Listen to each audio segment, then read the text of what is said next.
हाँ तो dear students, कैसे आप लोग? आई होप कि आप सब बहुत मस्त होंगे और जबरदस्त होंगे। आप अपने एग्जाम के लिए बहुत जोर शोर से प्रिपरेशन कर रहे होंगे। आप सभी का बहुत बहुत स्वागत है एडुअल क्लासेस के इस यूट्यूब चैनल पे।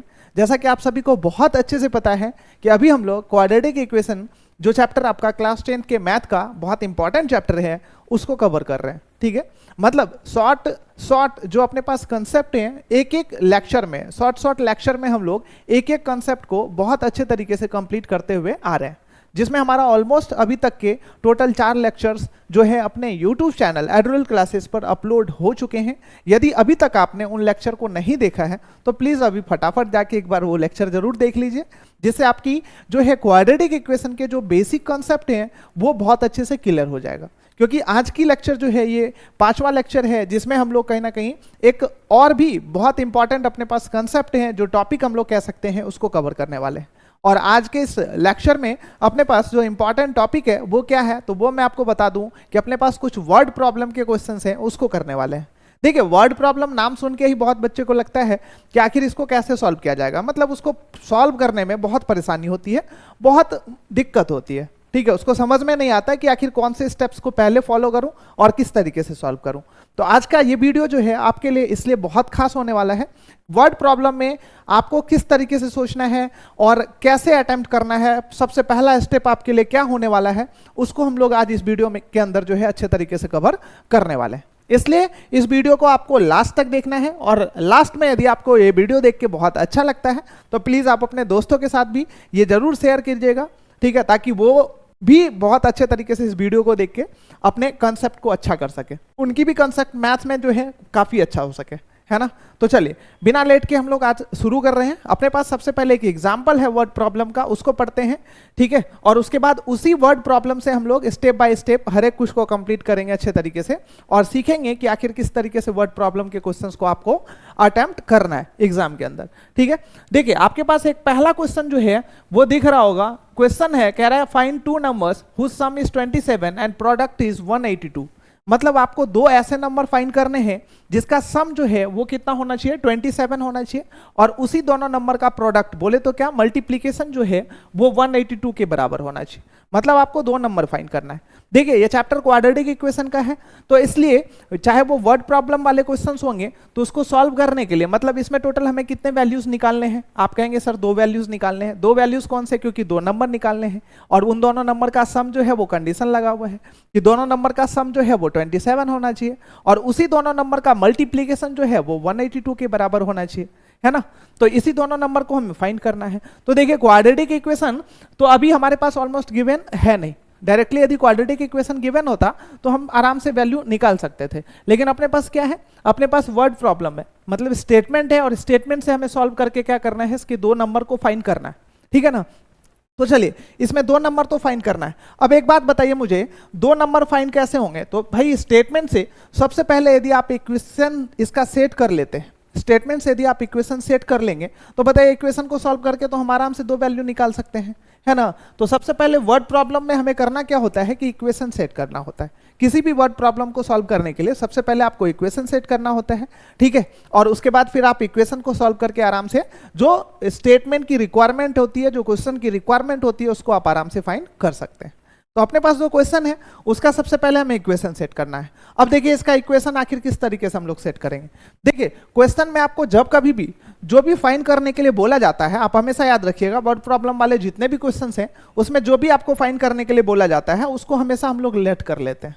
ठीक है, क्योंकि हमें पता तो होता नहीं है, यहाँ पे ही अभी 2 नंबर तो पता है नहीं, तो सबसे पहले हम लोग क्या कर लेंगे, नंबर को लेट कर लेंगे। तो अपने पास चूंकि 2 नंबर निकालने हैं तो दोनों नंबर को मुझे लेट करना पड़ेगा। ठीक है ना। तो चलिए बारी बारी से हम लोग यहाँ पे काम करना शुरू करते हैं। सबसे पहला स्टेप जो है, मैंने क्या बोला कि वर्ड प्रॉब्लम वाले जितने भी क्वेश्चंस हैं उसमें सबसे पहले आपको जो भी फाइंड करना होता है उसको हम लोग क्या कर लेते हैं, लेट कर लेते हैं। तो देखिए अपने क्वेश्चन में 2 नंबर्स फाइंड करने हैं, इसलिए यहाँ पे सबसे पहले मुझे क्या करना पड़ेगा, दोनों नंबर को लेट करना पड़ेगा। ठीक है ना। तो दोनों नंबर को यदि हम लोग लेट करेंगे तो सबसे पहले पहला नंबर को लेट करेंगे। पहला नंबर नहीं पता है तो आप कोई भी नंबर, कोई भी वेरिएबल में उसको आराम से लेट कर सकते हैं। A to Z तक के जितने वेरिएबल है किसी भी वेरिएबल में लेट कर सकते हैं। तो सबसे पहले मैं यहाँ पे लेट कर लेता हूं, let the first number be x. देखिए पहला नंबर क्या है अपने पास, x है, ठीक है ना। अब तो इसका फिर सेकेंड नंबर क्या होगा, पहला नंबर जैसे मैंने इसका क्या लेट कर लिया है, x लेट कर लिया है। अब क्या कहता है, जो दो नंबर है दोनों का सम कितना होना चाहिए, 27 होना चाहिए। आप एक बात बताइए, मैं जैसे कहता हूं कि दो नंबर है जिसका सम जो है वो 10 है, यदि मैं इसका पहला नंबर 6 कह दूं तो आप मुझे इसका सेकंड नंबर तो आराम से बता सकते हैं कितना होने वाला है, 4 होने वाला है। अब देखिए जब दो नंबर का सम पता होता है और पहला नंबर भी पता होता है तो दूसरा नंबर निकालने के लिए हम लोग क्या करते हैं, सम में से पहले नंबर को लेस कर लेते हैं, ठीक है ना। और यहां पे क्या कह रहा है क्वेश्चन में, जैसे बोल रहा है कि दो ऐसे नंबर को फाइंड करना है जिसका सम 27 हो, ठीक है। तो जब पहले नंबर को मैंने x लेट कर लिया है तो बताइए दूसरे नंबर को मुझे अब क्या लेट करना पड़ेगा, तो भाई इसके सम में से यदि मैं पहले नंबर को लेस कर लूं तो मेरे पास सेकंड नंबर तो आ ही जाएगा। तो इसलिए हम लोग यहां पे क्या लिख सकते हैं, let the first number be x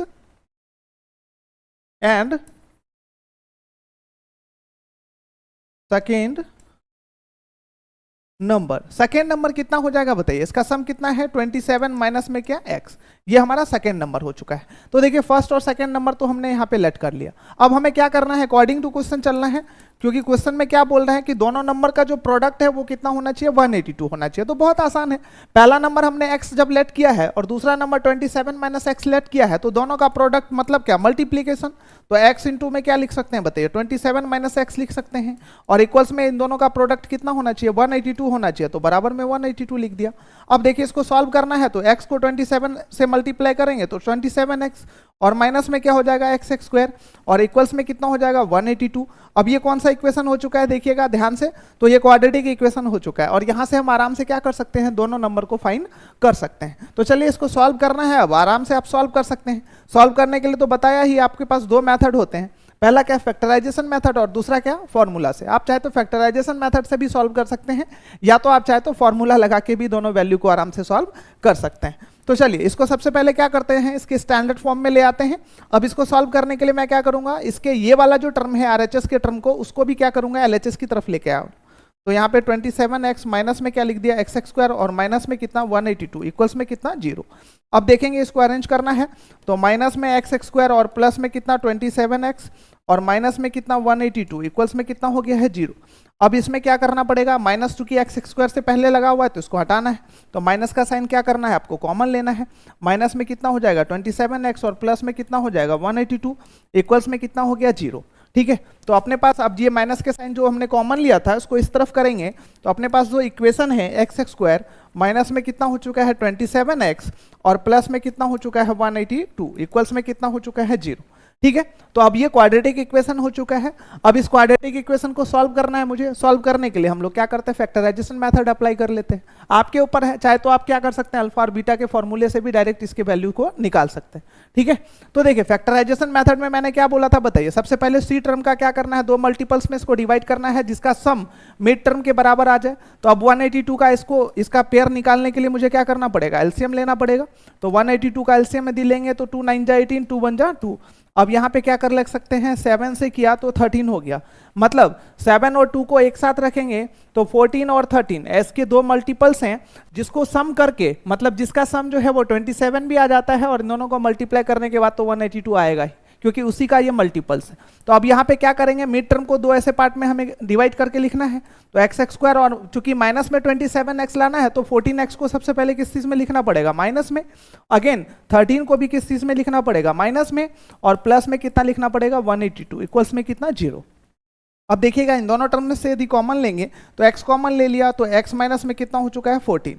again minus 13 common लिया तो x माइनस में कितना हो चुका है 14, इक्वल्स में कितना 0।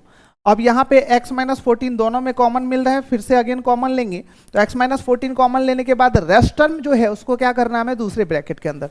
तो भाई यहाँ पे रेस्ट टर्म कौन सा बाकी रह गया है x, और माइनस में कितना 13, इक्वल्स में कितना 0। अब देखिए यहाँ तक तो आपको क्लियर है। अब हमें क्या करना है, यहाँ से x के दो वैल्यूज को निकालने हैं। तो सबसे पहले मेरे को क्या करना पड़ेगा, यहाँ पे लिखना पड़ेगा केस 1, क्योंकि दो वैल्यू निकाल रहे हैं। तो एक बार हमारे पास क्या हो जाएगा x माइनस 14 इक्वल्स में कितना 0, और यहाँ से x की वैल्यू कितनी निकल जाएगी बताइए मुझे, 14 निकल जाएगी। अगेन यदि केस 2 की बात करें तो एक बार हमने क्या कर लिया है, x माइनस 13 को उस तरफ भेजा था। अब हम लोग क्या करेंगे, x माइनस 13 को LHS में रखेंगे तो x माइनस 13 इक्वल्स में 0 हो जाएगा, और x इक्वल्स में कितना हो जाएगा 13। मतलब x का पहला वैल्यू जो है वो 14 आया है और x का दूसरा वैल्यू कितना आया है 13 आया। इसका क्या मतलब है, हमें चूंकि दो वैल्यूज निकालने थे, ठीक है, दो नंबर्स निकालने थे, दोनों नंबर का सम जो है वो 27 होना चाहिए था और दोनों नंबर्स के मल्टीप्लीकेशन जो है वो 182 होना चाहिए था, है ना। तो इस तरीके से हम आराम से कह सकते हैं कि पहला वैल्यू जो अपने पास है ये पहला नंबर है, ठीक है, और दूसरा वैल्यू जो है वो अपने पास दूसरा नंबर है। या फिर आप किसी को भी वैल्यू ले सकते हैं। देखिए जैसे मैंने क्या यहाँ पे x लेट किया है, तो x की जगह पे चाहे तो आप क्या कर सकते हैं, यहाँ पे पहले वैल्यू को भी ले सकते हैं। x इक्वल्स में यदि आप पहले वैल्यू को लेंगे 14 को, तो पहला नंबर आपका 14 हो जाएगा और दूसरा नंबर कैसे निकलेगा, तो 27 में से x को लेस कर लेंगे, तो 27 में से 14 को लेस कर लेंगे तो हमारे पास 13 आ जाएगा। आप चाहे तो इस वैल्यू को भी लेके दोनों आंसर निकाल सकते हैं। यदि x इक्वल्स में आपने मान लीजिए आप पहली बार 13 लिया, तो दूसरे वैल्यू को निकालने के लिए 27 में से x को लेस करेंगे तो 13 को लेस करेंगे तो आपके पास फिर से वही आंसर होगा 14। मतलब दोनों ही केस में आपके पास पहला नंबर और दूसरा नंबर जो है वो दोनों सेम ही होगा, 13 14 आने वाला है, ठीक है ना। इसके अलावा और कोई दूसरा नहीं आएगा। तो आप किसी भी वैल्यू को लेके यहां से आराम से इसका आंसर निकाल सकते हैं। तो चलिए हम एक काम करते हैं, x के पहले वैल्यू को ले लेते हैं। तो हम अब यहां पे मैं क्या लिख सकता हूं बताइए, हैंस फर्स्ट नंबर इक्वल्स में क्या, x इक्वल्स में कितना हो जाएगा 14, एंड जो इसका सेकेंड नंबर है, सेकेंड नंबर वो कितना होने वाला है 27 माइनस में क्या x, तो 27 में से x को लेस करेंगे तो 14 को लेस कर लिया, तो अपने पास कितना आ चुका है 13। तो इस तरीके से ये दोनों अपने पास जो है आंसर निकल चुका है। तो ये दोनों नंबर्स हैं जिसका सम जो है वो 27 है और इसी दोनों नंबर का मल्टीप्लीकेशन कितना है 182 है। आगे समझ में। तो स्टेटमेंट वाला क्वेश्चन हमें कुछ इसी तरीके से सॉल्व करना होता है। देखिए स्टेटमेंट में क्या करते हैं, सबसे पहले आपको क्वेश्चन ध्यान से पढ़ लेना, ठीक है, और आपको जो भी निकालने के लिए बोला जाता है सबसे पहले आप उसी को लेट कर लेंगे। तो लेट करने के बाद अब उसके बाद फिर क्या होगा, इक्वेशन सेट करना है। अब आप इक्वेशन सेट करेंगे, इक्वेशन को सॉल्व करेंगे तो अपने पास क्या हो जाएगा, उसका आंसर आराम से निकल जाएगा। ऐसे ही सब क्वेश्चन जो है वो सॉल्व किए जाते हैं।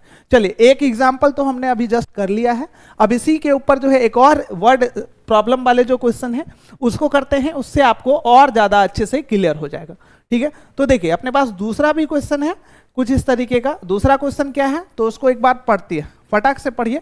लिखा हुआ है find two consecutive positive integers sum of whose square is 365। मतलब आपको दो ऐसे पॉजिटिव कॉन्जिक्यूटिव नंबर जो है वो फाइंड करने हैं जिसके स्क्वायर का जो सम होता है ना वो 365 के इक्वल होता है, ठीक है, 365 के बराबर होता है। तो अब ऐसे दो नंबर तो अभी आपको फिलहाल नहीं पता है, ठीक है। तो स्टेटमेंट में हमें निकालना क्या है, दो नंबर निकालना है जिसके स्क्वायर का सम जो है वो 365 होना चाहिए। तो अब बताइए दो नंबर निकालना है तो दोनों नंबर को पहले मुझे क्या करना पड़ेगा, लेट करना पड़ेगा। और ऐसे दो किस नंबर की बात कर रहा है, कॉन्जिक्यूटिव नंबर की बात कर रहा है। और कॉन्जिक्यूटिव में भी कौन से इंटीजर्स की बात कर रहा है, पॉजिटिव। देखिए पॉजिटिव इंटीजर्स तो आपको पता है जीरो से जो राइट साइड के जितने भी नंबर्स होते हैं सबके सब क्या होते हैं, पॉजिटिव इंटीजर्स होते हैं। मतलब 0 1 2 3 4 5 से लेके कहां तक, इन्फिनिटी तक के सारे नंबर्स जो हैं ये पॉजिटिव इंटीजर्स कहलाते हैं। अब आप खुद सोचिए इसमें, जैसे मैं एक तरीके से मान लूं यहां पे कि पहला पॉजिटिव जो है यहाँ पे इंटीजर्स अपने पास 7 है, तो दूसरा पॉजिटिव कॉन्जिक्यूटिव इंटीजर्स वो कितना होगा, तो 7 के बाद कौन सा है, 8 है। कॉन्जिक्यूटिव का मतलब होता है रेगुलर। जैसे पहला यदि मैं 8 कह दूं तो दूसरा कितना निकलेगा, 9 निकलेगा। पहला यदि 10 कह दूं तो दूसरा कितना निकलेगा, 11 निकलेगा। इस तरीके से अपने पास निकलने वाला है क्योंकि दो पॉजिटिव और कॉन्जिक्यूटिव इंटीजर्स की बात कर रहा है, ठीक है ना। तो आप खुद सोचिए पहला यदि मैं यहाँ पे x लेट कर लूं तो अपने पास जो है दूसरा पॉजिटिव कॉन्जिक्यूटिव इंटीजर्स क्या होना चाहिए, x प्लस 1, क्योंकि पहले में यदि मैं 1 को ऐड कर दूं तो अपने पास दूसरा जो है पॉजिटिव कॉन्जिक्यूटिव नंबर आराम से फाइंड हो जाएगा, ठीक है ना। तो चलिए इसमें दो पॉजिटिव कॉन्जिक्यूटिव इंटीजर्स फाइंड करना है जिसके स्क्वायर का सम जो है वो 365 होगा। तो सबसे पहले जो फाइंड करना है उसको लेट कर लेंगे।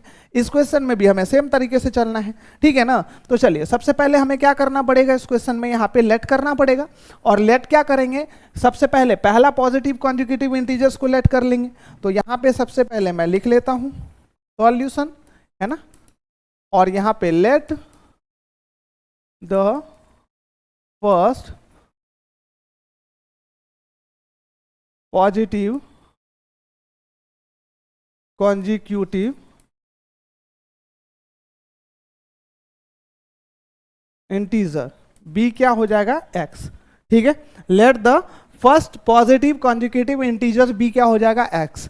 तो अब बताइए इसका सेकेंड क्या हो जाएगा, सेकेंड हो जाएगा सेकेंड पॉजिटिव कॉन्जुगेटिव इंटीजर्स क्या हो जाएगा, पहला यदि x हुआ तो दूसरा निकालने के लिए क्या करना पड़ेगा, x में 1 ऐड करना पड़ेगा, तो ये सेकेंड हो जाएगा। अब इन दोनों के क्वेश्चन में देखिए क्या बोल रहा है, इसके कह रहे हैं स्क्वायर का सम जो है ना वो 365 होना चाहिए। तो अब अकॉर्डिंग टू क्वेश्चन यदि मैं यहाँ पे बात करूं तो अकॉर्डिंग टू क्वेश्चन जो है पहला क्या है x का स्क्वायर प्लस में दूसरा क्या है x प्लस 1 का स्क्वायर, इन दोनों का सम कितना होना चाहिए 365। तो भाई अब ये इक्वेशन सेट हो चुका है। अब इस इक्वेशन को मुझे क्या करना है, आराम से सॉल्व कर लेना है। तो यहाँ पे क्या एक्स स्क्वायर प्लस में a प्लस बी के होल स्क्वायर पे सॉल्व करेंगे तो a स्क्वायर प्लस में कितना 2ab प्लस में b स्क्वायर इक्वल्स में कितना हो जाएगा 365।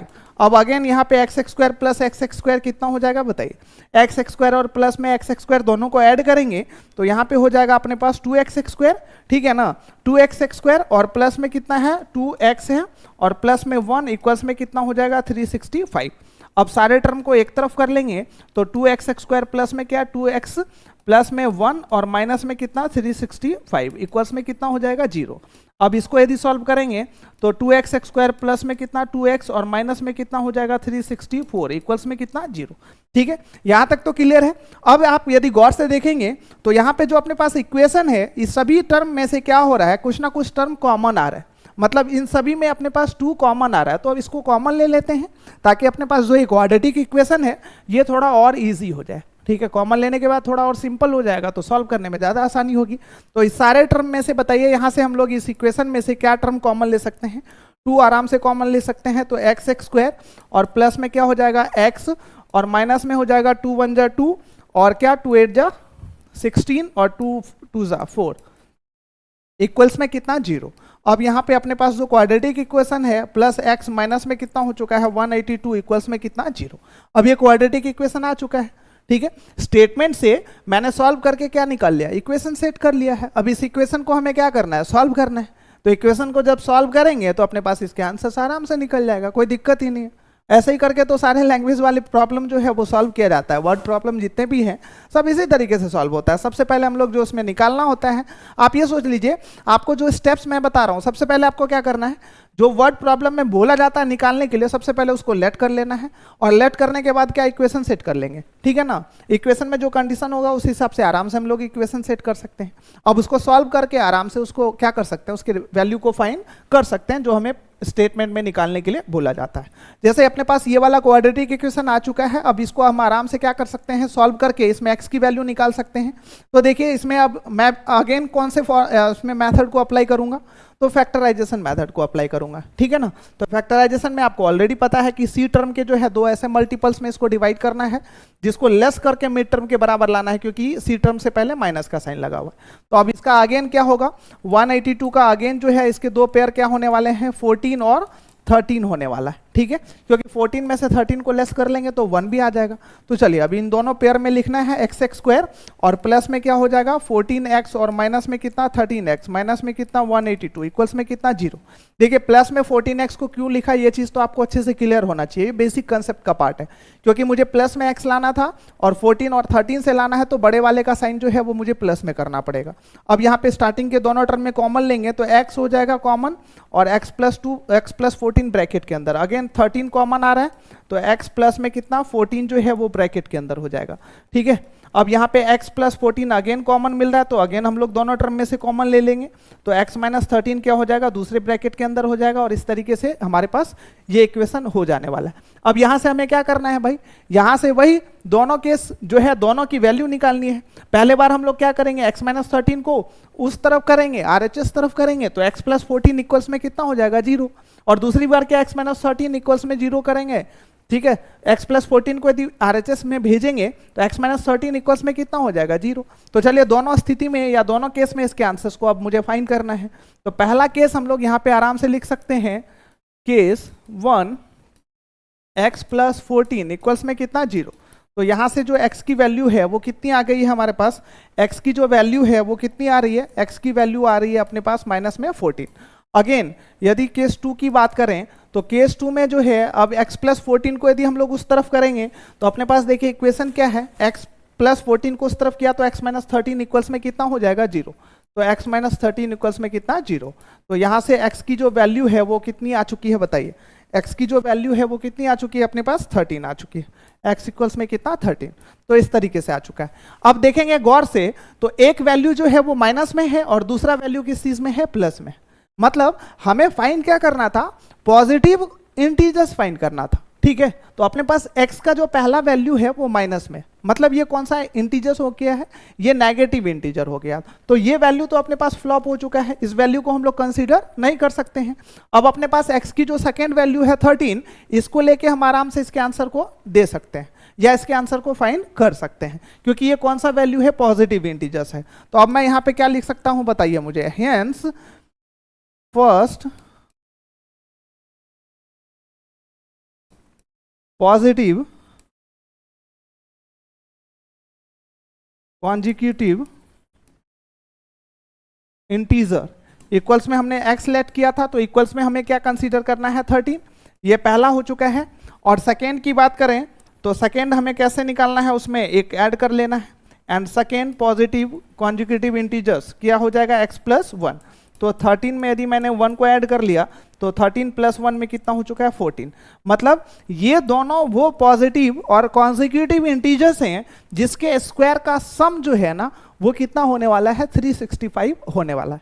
आप देखिए वर्ड प्रॉब्लम में जैसे ही आंसर निकालते हैं ना, उस साथ के साथ चाहे तो आप उसके आंसर को चेक भी कर सकते हैं। कैसे करेंगे, क्योंकि इन दोनों के स्क्वायर का सम 365 आता है कि नहीं आता, ये तो आपको चेक करने में कोई थोड़ी ना कोई प्रॉब्लम है।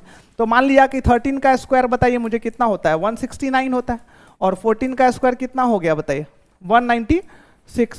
तो यहाँ पे क्या हो जाएगा 9 6 15 और 9 6 15 116 112 13, तो 365 तो आ ही रहा है। इसका मतलब क्या, हमारे पास ये दोनों जो आंसर्स हैं वो बिल्कुल करेक्ट है, इसमें कहीं से कोई दिक्कत नहीं है ना। तो वर्ड प्रॉब्लम में यही फायदा है, जैसे ही आप उसके आंसर को फाइंड करते हैं आपको ऑलमोस्ट पता है, चल ही जाता है तुरंत तभी उसी टाइम पे कि आपके आंसर सही है या फिर गलत।